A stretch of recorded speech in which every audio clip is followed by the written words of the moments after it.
Good morning, good evening, whoever you are, wherever you are, whatever you might be doing. We wish to welcome you to the Silverlight Show. The Silverlight shines to illuminate that which lies hidden in darkness. For those of you tuning in today, we welcome you in. Kind of in keeping with the spirit of the natural and the supernatural, this episode is going to be about a rather interesting phenomenon. You see, one of my favorite memories when Silverlight was just a little spark and his grandmother would take Silverlight out, we would go to the park. And it was a beautiful little inner city park, and my grandmother would always bring a loaf of stale bread, and we would feed the ducks. Yes, it was just an excuse for my grandmother and I to have a nice walk together. It was one of my most treasured memories. At the time, back in the 70s and 80s, things were different. Etobicoke was a very nice place, and the parks were not dangerous. They weren't filled with needles and stuff like they are now, although I do recall that becoming a problem towards when we stopped doing that particular activity. But here I am today in 2021. I read a very interesting headline. Now, for some context, Vancouver and British Columbia in general have had a huge problem with coyotes. Yes, the things that really do go bump in the night. There's a lot of urban legends around about how coyotes will steal children in the middle of the night, but the fact is, they're aggressive, they're territorial, and they're scavengers. Those three things alone make them dangerous. Humans are that way. We're opportunistic, we're scavengers, we'll do whatever it takes to survive. So when coyotes are coming into the parks, it's obviously quite a problem. So the BC forest rangers and park rangers and all those people have decided to come together and decided on the following, quote, rational, end quote, solution. Let me lay this one on you. For your first offense, for feeding the wildlife, any wildlife, doesn't matter whether it's a coyote, a duck, squirrel, whatever have you, some beavers, Canada's national animal. Hopefully you're not feeding Canadian geese, just because they're aggressive as hell. But for your first offense, you can get go to jail for up to 1 year and a fine up to $100,000 for your first offense for feeding the wildlife. What? I would understand you would have a sliding scale. And I imagine there is. I didn't look enough into the law to see what the second and third offenses were because the first is so outrageous. What do you have to do to feed the wildlife to deserve a year in jail and $100,000? Now this is the government literally cutting off its nose to spite its face, to borrow an old expression. You look at that. People feeding animals, okay, needs to stop. Maybe in your backyard you have a bird feeder or something. Okay, we're going to let that go. That's understandable because only the chickadees and the squirrels can get into it. Maybe the occasional clever raccoon. But you need to get the coyotes out of the city. I understand that. But a year and in jail and $100,000. Okay, let's look at this from a strictly rational point. You're trying to instill fear in these people to stop them. And the judge does not have to give the full year and the full $100,000. But it all depends on a judge's mood. Whether they like it or not, judges are people. And maybe they're in a bad mood because they didn't have their cup of coffee that day. Maybe they had a fight with their spouse, whatever it is. And they get somebody who is indignant in front of them.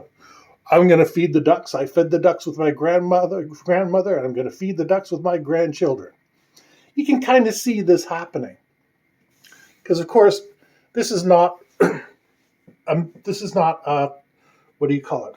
A major offense. I hate to put it like that. It's not murder. It's not rape. It's not in those categories. It's not stealing millions of dollars.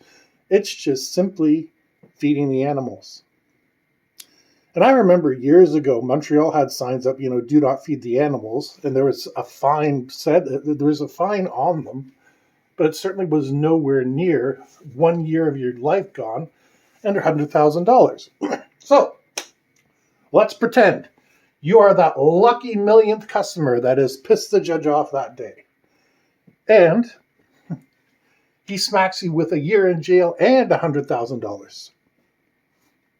Let's give you another assumption. Let's pretend you're not dirt poor and struggling day to day. Let's even assume you have a little bit of money behind you. Nothing big. Say you can pay the $100,000 right away through hook or by crook, whatever it is, and you can afford to spend the year in jail. Okay, so here's what happens. You go to jail. For a year, you're not earning any money, which means for a year, you don't get a tax return. As a matter of fact, there is a specific tax credit. I found this out this year going through my tax return because I was looking at various things. There's a specific tax credit for people who have been incarcerated. So the government is literally going to take that money they took from you and give a little bit of it back to you. Then, after you've come out after a year, you've got jail time on your record. Where are you going to find a job?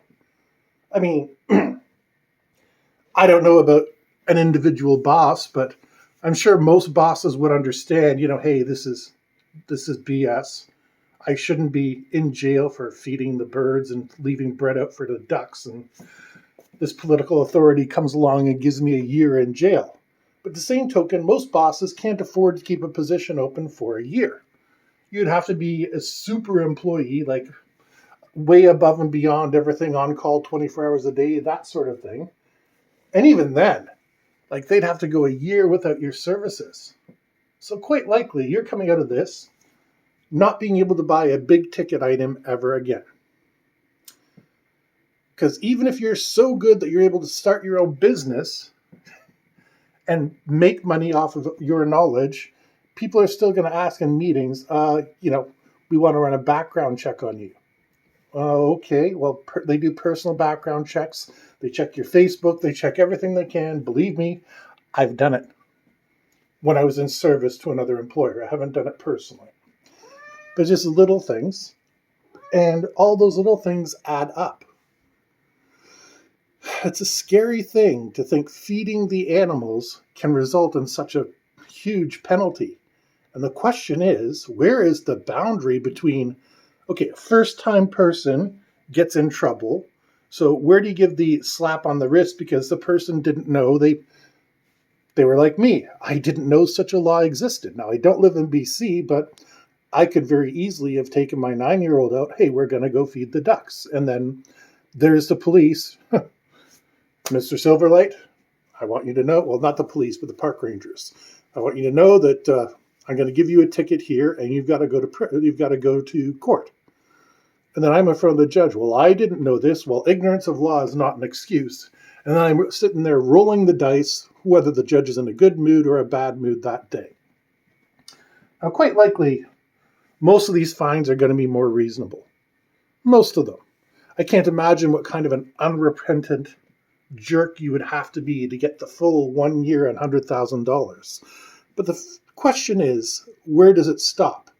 Is it just in the parks? Or is it in your backyard too? Because, I have recyclable stuff. I put it in a recycler, but at the same token, a smart enough animal is going to be able to get in there and get themselves a little bit of a snack. And it's not just me, it's pretty much everybody. We're being encouraged to have recycling bins of all sorts. There's, I'm going to call it a militia, although they call themselves voluntary park rangers, that go around who just say to people, hey, stop feeding the animals, which, admittedly, it's a good idea. But you're putting yourself in harm's way. And for what? It's the park ranger's job. They have paid people to go around and tell people that. At that point, you're just being obnoxious. Oh, don't feed the ducks. Well, why shouldn't I feed the ducks? Because it might bring coyotes in and they might attack our children. This legislation is deeply problematic. Like I said, a first offense, okay, there's a lot of situations that can lead up to a first offense. And like I said, I don't know where the boundary is, so what about feeding animals in your backyard? How many people in my listening audience have a dog and they put some water out for it? Does that count as feeding the animals? Because when your dog is inside and comfy, I guarantee you there's a squirrel, a skunk, a chipmunk, whatever it is that decides to help itself. And there are diligent people who make sure that they leave no trace behind. Those people who, what was the old saying about take only memories, leave nothing but footprints, which is admirable, very admirable. I have nothing against that.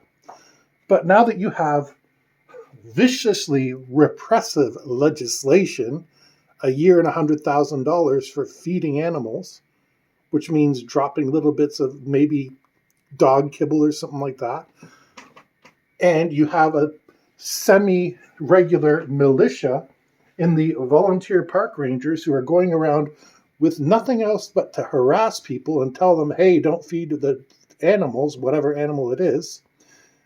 Yeah, you've got a runaway system there. Not everything needs to be a conspiracy, but here we can see two arms coming together to perform social harassment, legal harassment, and an unjustifiable penalty.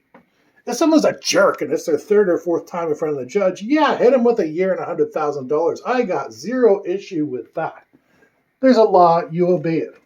But the first time, yes, the law is there to scare people, but how many people would know, hey, don't feed the animals? I mean, we see those signs all over the place. Caution, dog, and the dog that was there died 5 years ago. Do not hop the fence. And every day on the way home, thousands of students hop that fence. Those laws exist all over the place, and they threaten us with these fines. And in this case, the law in its purpose has a definite reason for existing. Coyotes in the urban environment are bad. Bears in the urban environment are bad. Moose in the urban environment are bad. Hell, there's teams at Pearson International that just go around trying to control the deer. Because there's deer that love it because it's a big open space. There's no predators trying to kill them. And they get a beautiful space to run around and feed and do whatever it is deer do. Now, there's no animals allowed there, but they definitely are there. We don't have that law yet. But chances are, when one place passes it, the place next to it says, hey, that's not a bad law. I like that. It kind of spreads. Good ideas spread and bad ideas spread equally. So, the only thing we can really do is just be sensible. Some of my audience are older. Some of us have bird feeders. Some of us have outside dogs. So I just want you to keep watch on your local legislation, because these things can turn around on a dime. Because it's local, not many people pay attention to it. I'm one of those weird people that reads the local news for laws exactly like this. I have no idea why I was reading Vancouver news, but something caught my eye, and then I just kept scrolling. And then this semi-militia person, the animal feeding people militia, was bragging about how she would go up to people, and some of them were mean, some of them were educated. Oh, he didn't know it was causing harm to the environment. Yeah, they probably just wanted to get you away from them. But no matter what, we have a social group aligning with a legal group. And anytime you get that happening, abuse is going to happen. I'm going to start watching YouTube because I'm sure I'm going to be able to find footage of these people screaming at some poor little old lady and her grandson feeding the ducks. It all comes full circle. Anyways, thank you for joining us on this episode of the Silverlight Show. If you enjoyed this show, please hit like, subscribe, and share this video. And we hope you have a fantastic day.